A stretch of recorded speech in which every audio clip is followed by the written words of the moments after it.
नमस्कार प्यारे विद्यार्थियों, श्री शक्ति क्लासेस में आज फिर से आपका स्वागत है। और आज का हमारा टॉपिक है C4 पादपों की क्रियाविधि। हमने पढ़ा था कि भाई C4 जो साइकिल है वो हमने इससे पीछे वाली वीडियो में हमने देखा था कि किस प्रकार वो साइकिल चलता है। C4 एक तरफ C3 है ना, और C4 जो पादप होते हैं, गन्ना है और आपके गन्ना मक्का, इनमें क्या होता है कि हमने बात की थी कि क्रेंच आकारिकी यानी क्रेंच एनाटोमी, ये विशेषता पाई जाती है इनके अंदर क्रेंच एनाटोमी की, कि इनमें दो प्रकार के क्या होते हैं, पर्णहरित पाए जाते हैं। दो प्रकार के हरित लवक, दो प्रकार के हरित लवक होते हैं। एक तो होते हैं आपके पर्ण मध्योतक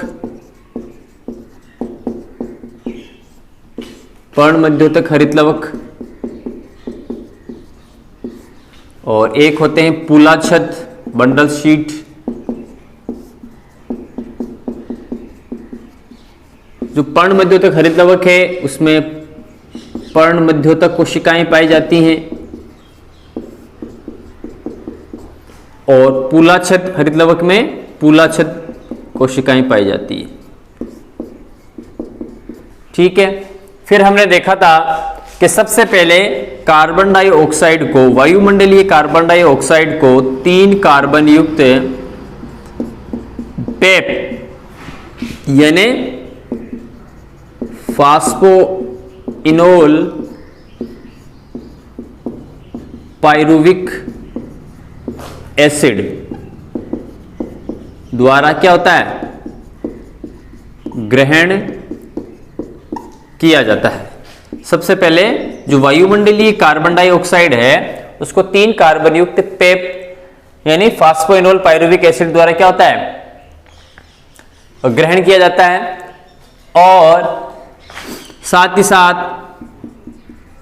NADPH2 का जो अपचयन है वो किस में होता है, NADP में अपचयन हो जाता है। फिर हमने देखा था कि इसके अंदर मेलिक अम्ल का निर्माण होता है। किसका, मेलिक अम्ल का निर्माण होता है। और जब मेलिक अम्ल बनता है तो ये मेलिक अम्ल क्या होता है, ट्रांसपोर्ट होता है, उसका परिवहन होता है। अभी ये सारा का सारा काम चल रहा है आपके पर्ण मध्योतक कोशिकाओं के अंदर। और जब मेलिक अम्ल का निर्माण हो जाता है तो मेलिक अम्ल का क्या होगा, ट्रांसपोर्ट होगा। मेलिक अम्ल का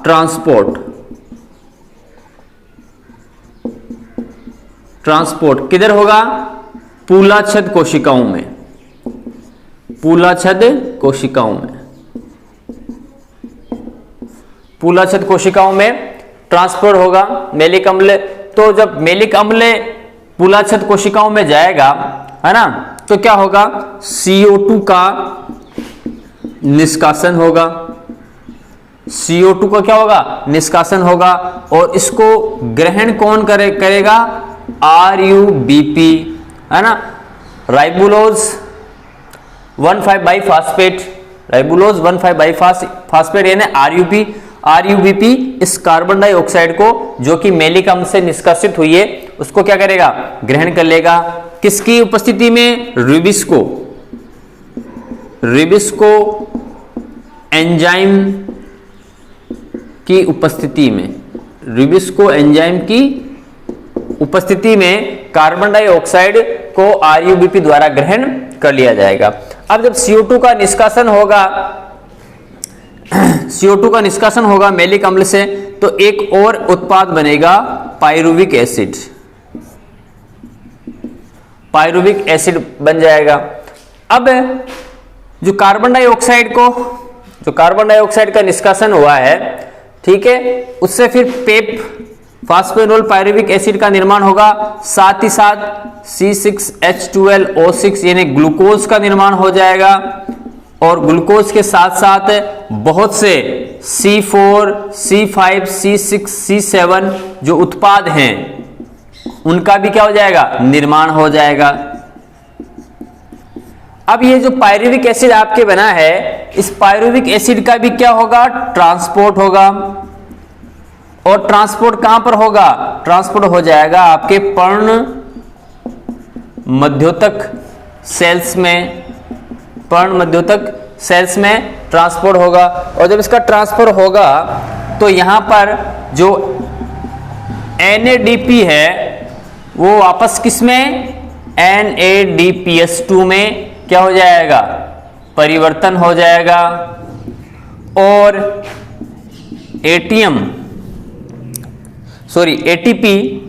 ATP का जो परिवर्तन है वो AMP में हो जाएगा। तो इस प्रकार ये जो C4 चक्र है वो पादपों में चलता रहता है। ठीक है, अब देखिए आगे, अगला चक्र है आपका केम, क्रेसुलेशियन अम्ल उपापचय चक्र, है ना।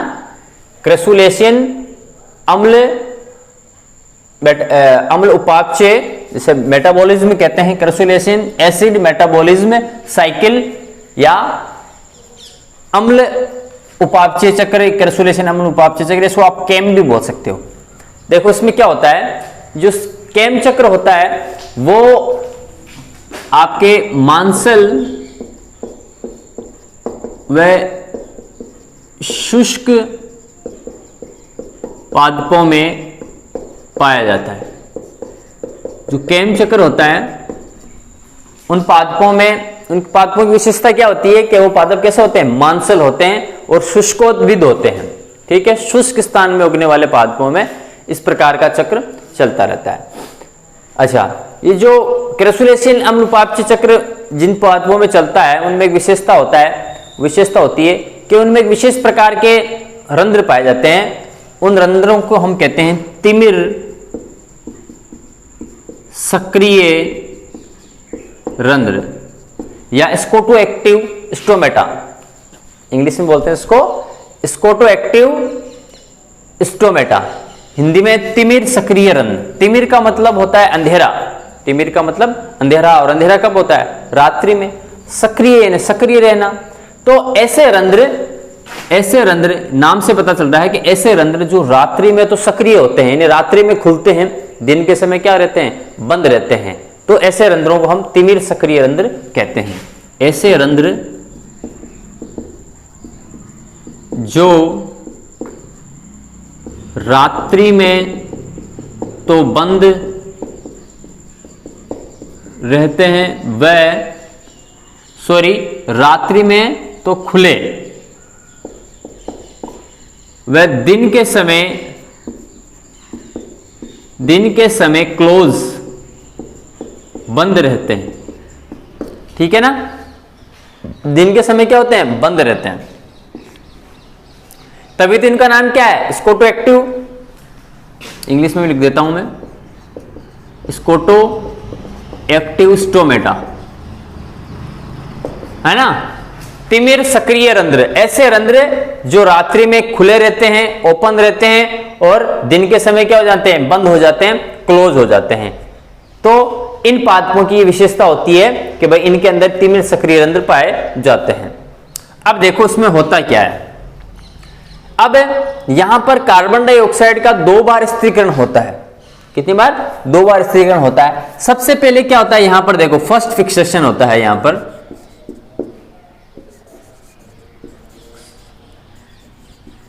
फिक्सेशन, स्थिरीकरण हो रहा है यहां पर कार्बन डाइऑक्साइड का। कब, नाइट, रात्रि के समय। स्टोमेटा क्या लिखा है, ओपन, खुले हुए हैं। अभी रात्रि को इन पादपों के अंदर जो स्टोमेटा है, रंध्र हैं, वो क्या हैं, खुले हुए हैं। तो जब रंध्र खुले हुए होते हैं तो क्या होता है, कार्बन डाइऑक्साइड को वापस से किसके द्वारा, पेप के द्वारा, 3 कार्बन युक्त पेप के द्वारा फास्फोइनोल पायरुविक एसिड के द्वारा क्या होता है, ग्रहण किया जाता है। ग्रहण कर लेगा, और ये कितने कार्बन युक्त है, 3 कार्बन युक्त है। अब ये जो पेप है वो उसका कार्बोक्सिलीकरण होगा, यानी कार्बोक्सिलीकरण होगा और कार्बोक्सिलेज एंजाइम की उपस्थिति में ये जो पेप है, तो यहां पर कार्बन डाइऑक्साइड का फिक्सेशन हो रहा है, स्थिरीकरण हो रहा है। सबसे पहले वायुमंडलीय जो कार्बन डाइऑक्साइड है वो किस में बदल जाएगी? पेप में, 3 कार्बन युक्त पेप में बदल जाएगी। फास्फोइनोल पायरुविक एसिड के अंदर ये क्या हो गया? चेंज हो गया, 3 कार्बन युक्त। अभी जो पेप बना है, अभी देखो रात की बात हो रही है, दिन की बात नहीं हो रही, रात्रि के समय जो कार्बोक्सिलिक जो पेप बना है वो अब कार्बोक्सिलेज एंजाइम की उपस्थिति में 4 कार्बन युक्त किस में बदल जाएगा? OAA यानी ऑक्जेलो एसिटिक एसिड में, ऑक्जेलो एसिटिक एसिड में ये क्या हो गया? बदल गया, चेंज हो गया है। 4 कार्बन, पहले 3 कार्बन युक्त था, अब कार्बोक्सिलीकरण हुआ तो ये OAA यानी ऑक्जेलो एसिटिक एसिड में बदल गया। और ये ऑक्जेलो एसिटिक एसिड कितने कार्बन युक्त है? 4 कार्बन युक्त है। अब क्या होगा? अब जो OAA उसका जो अपचयन होगा तो ऑक्जेलो एसिटिक एसिड किसमें बदल जाएगा? मैलिक अम्ल में बदल जाएगा। मैलिक अम्ल बदलने के साथ साथ जो NADPS2 है उसका भी अपचयन होगा और आपके ये NADP है वो किसमें? NADPS2 में क्या हो जाएगा? कन्वर्ट हो जाएगा, बदल जाएगा। ठीक है ना? तो सबसे पहले कार्बन डाइऑक्साइड को पेप ने ग्रहण किया, फिक्सेशन हुआ, 3 कार्बन युक्त पेप बना, कार्बोक्सिलिकेज एंजाइम की उपस्थिति में पेप है वो ऑक्जेलो एसिटिक एसिड में बदल जाएगा OAA में, फिर इसका अपचयन होगा तो मैलिक अम्ल बनेगा और साथ ही साथ NADP से NADPS2 का क्या हो जाएगा? निर्माण हो जाएगा। अब यह तो रात की बात हो गई, तो रात के अंदर जो अब ये रात्रि में क्या बन गया? पौधे में मैलिक अम्ल बन गया, रात्रि में मैलिक अम्ल का निर्माण हो गया, मैलिक अम्ल का निर्माण। अब क्या होगा कि जो रात्रि के अंदर मैलिक अम्ल का निर्माण बना है वो दिन के समय, अब देखो यहां पर दिन स्टोमेटा क्लोज, अब रंध्र क्या हो चुके हैं? खुल चुके हैं, क्योंकि दिन का समय है तो ये स्टोमेटा है, रंध्र है वो क्या हो गए? खुल गए हैं। तो जो रात को मैलिक अम्ल का निर्माण हुआ था, सुबह जब रंध्र खुलेंगे तो क्या हो जाएगा? ये टुकड़ों में टूट जाएगा, इसके 2 भाग हो जाएंगे, एक तो कार्बन डाइऑक्साइड इसमें से निष्कासन हो जाएगी और क्या बन जाएगा? पायरुविक अम्ल, पायरुविक एसिड का निर्माण हो गया। ठीक है ना भाई? यहां पर रात्रि के समय मैलिक अम्ल का निर्माण हुआ, मैलिक अम्ल रहेगा, अभी इसका कुछ नहीं होना, रात्रि के समय मैलिक अम्ल बना रहेगा, लेकिन जैसे ही दिन हुआ तो मैलिक अम्ल है वो 2 भागों में टूट जाएगा, कार्बन डाइऑक्साइड में और पायरुविक अम्ल में। अब कार्बन डाइऑक्साइड को वापस RUBP रूबिस्को एंजाइम की उपस्थिति में क्या करेगा? ग्रहण करेगा। तो यहां पर कार्बन डाइऑक्साइड का सेकेंड फिक्सेशन हो जाएगा, है ना, स्थिरीकरण हो जाएगा, दोबारा स्थिरीकरण हो जाएगा। तो मैलिक अम्ल कार्बन डाइऑक्साइड और पायरुविक एसिड में चेंज हो गया है। रूबिस्को इस कार्बन डाइऑक्साइड को RUBP द्वारा ग्रहण कर लिया जाएगा, क्योंकि हमने देखा है कि C3 साइकिल में सबसे पहले कार्बन डाइऑक्साइड को ग्रहण करने वाला ग्राही कौन सा होता है? RUBP, राइबोलोज 1,5 बाइफास्फेट होता है रूबिस्को एंजाइम की उपस्थिति में। और साथ ही कार्बन डाइऑक्साइड से क्या बनेगा? 3PGA, है ना, फास्फोग्लिसरिक एसिड, 3 कार्बन युक्त 3PGA फास्फोग्लिसरिक एसिड बन जाएगा, जिसके कारण बाद में साथ ही साथ क्या बन जाएगा? ग्लूकोज बन जाएगा, शर्करा बन जाएगी C6H12O6। और ये दो NADP, यहां पर देखो, यहां पर NADP से NADPS2 का निर्माण हुआ, हाँ NADP से NADPS2 का निर्माण हुआ था। और यहां पर फिर से एक मिनट उल्टा हो जाएगा इसका, ये NADPS2, एक मिनट,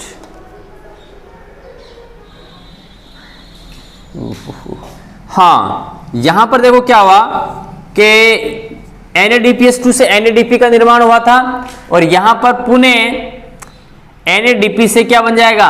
NADPS2 का निर्माण हो जाएगा। अभी जो पायरुविक अम्ल बना है, पायरुविक एसिड बना है, ये पायरुविक एसिड वापस फास्फोपाइरुविक डाइकाइनेज पीपीडीके फास्फोपाइरुविक डाइकाइनेज एंजाइम की उपस्थिति में क्या हो जाएगा, फिर किस में बदल जाएगा, पेप में बदल जाएगा।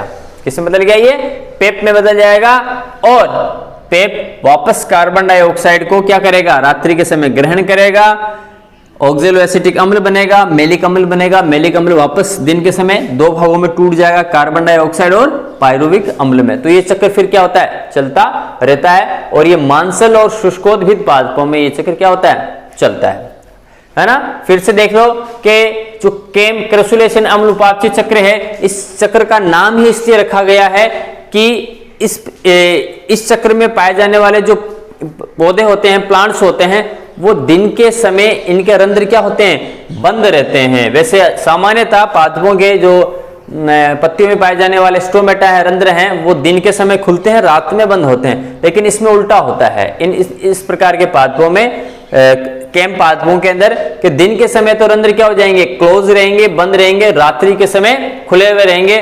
इसीलिए इन पादपों में पाए जाने वाले रंध्रों को स्कोटोएक्टिव स्टोमेटा या तिमिर सक्रिय रंध्र कहते हैं। क्यों, क्योंकि इस प्रकार के रंध्र रात्रि में खुलते हैं, दिन के समय बंद रहते हैं। अब क्या होता है इसमें कि रात्रि के समय जो कार्बन डाइऑक्साइड का फिक्सेशन होगा, स्थिरीकरण होगा, साथ ही साथ इस फिक्सेशन होने को ग्रहण कौन करेगा, कार्बन डाइऑक्साइड को ग्रहण कौन करेगा, 3 कार्बन युक्त पेप ग्रहण करेगा, फास्फोइनोल पाइरुविक एसिड ग्रहण करेगा।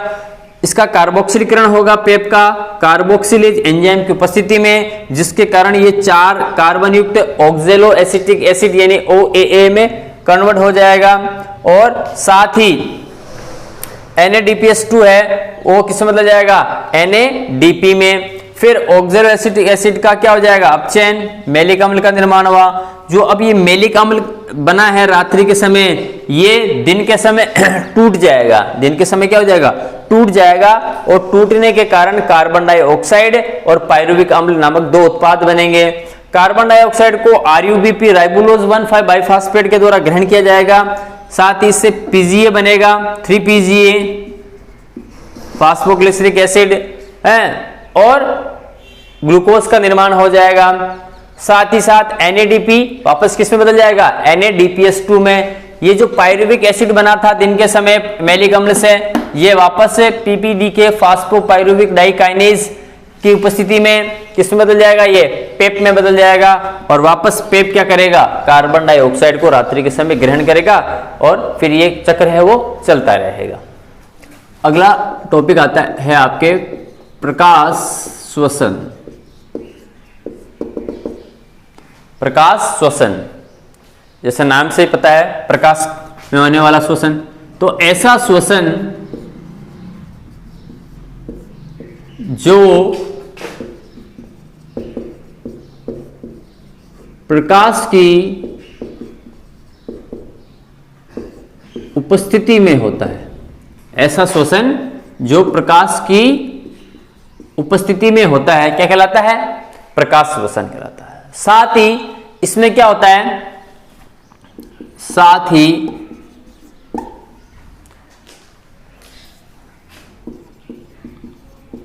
पदार्थों का ऑक्सीकरण होता है, पदार्थों का क्या होता है, ऑक्सीकरण होता है, और कार्बन डाइऑक्साइड का निर्माण भी होता है, यानी कार्बन डाइऑक्साइड मुक्त होती है।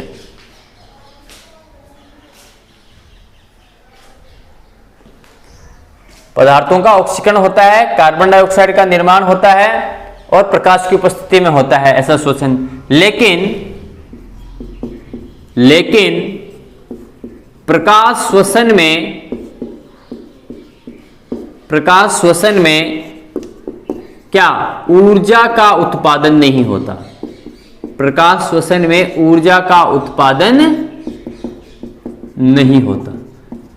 तो ऐसा श्वसन जो प्रकाश की उपस्थिति में होता है, जिसमें कार्बनिक यौगिकों का क्या होता है, ऑक्सीकरण होता है, कार्बन डाइऑक्साइड मुक्त होती है, लेकिन ऊर्जा का उत्पादन या ऊर्जा का निर्माण नहीं होता है। तो इस प्रकार के श्वसन को हम प्रकाश श्वसन कहते हैं।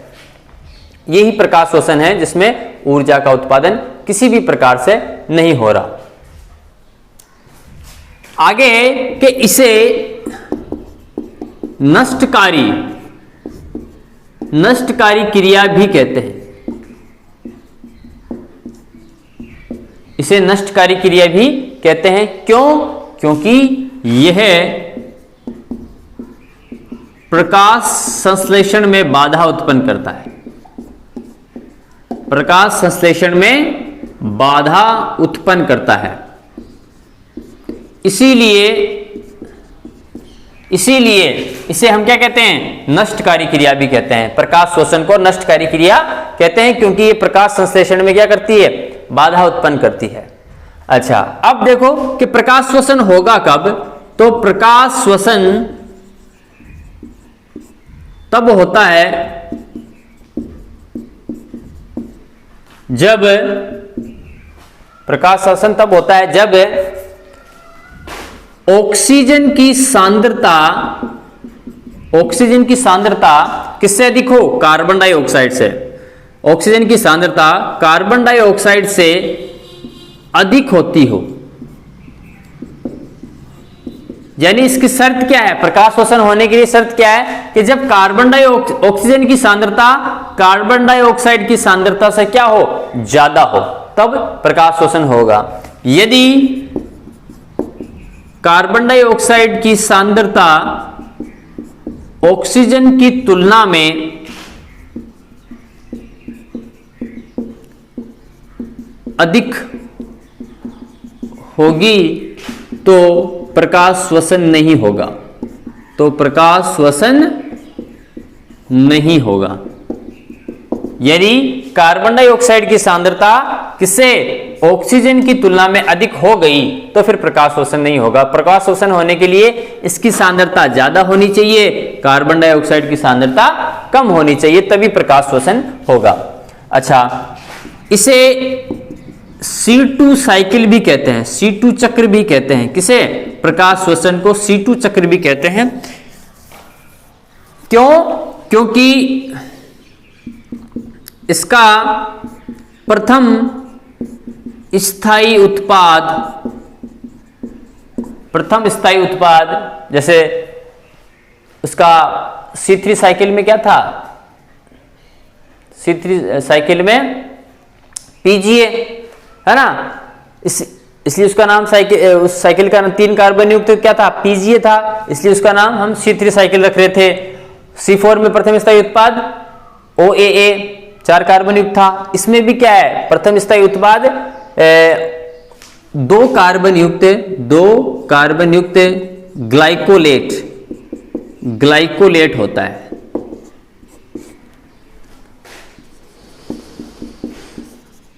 इसलिए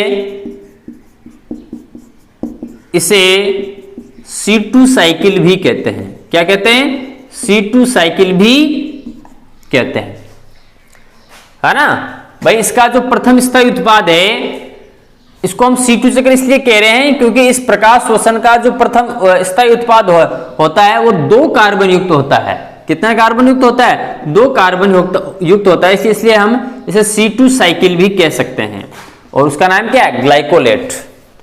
अच्छा, इस चक्र की खोज डेकर वे टियो ने की थी। किसने की थी? डेकर और टियो ने की थी।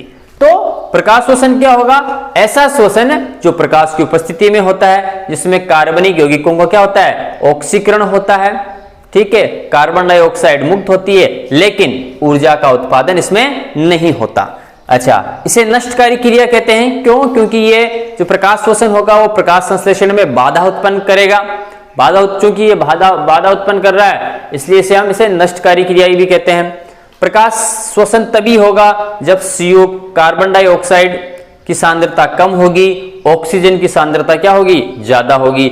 यदि ऑक्सीजन की सांद्रता कम है, कार्बन डाइऑक्साइड की सांद्रता ज्यादा है, तो प्रकाश श्वसन नहीं हो पाएगा। ठीक है। अच्छा, इसे C2 साइकिल भी कह सकते हो आप, प्रकाश श्वसन को C2 चक्र भी कह सकते हैं। क्यों? क्योंकि इस प्रकाश श्वसन के दौरान बनने वाला जो प्रथम स्थायी उत्पाद होता है, प्रथम स्थायी उत्पाद होता है, वो 2 कार्बन युक्त होता है, जिसका नाम है ग्लाइकोलेट। ग्लाइकोलेट। और इस चक्र की खोज डेकर और टीओ ने की थी। ठीक है। और अब इसकी जो क्रियाविधि है C2 साइकिल की और बाकी की जो चीजें हैं वो हम अगली वीडियो में देखेंगे। तब तक के लिए धन्यवाद।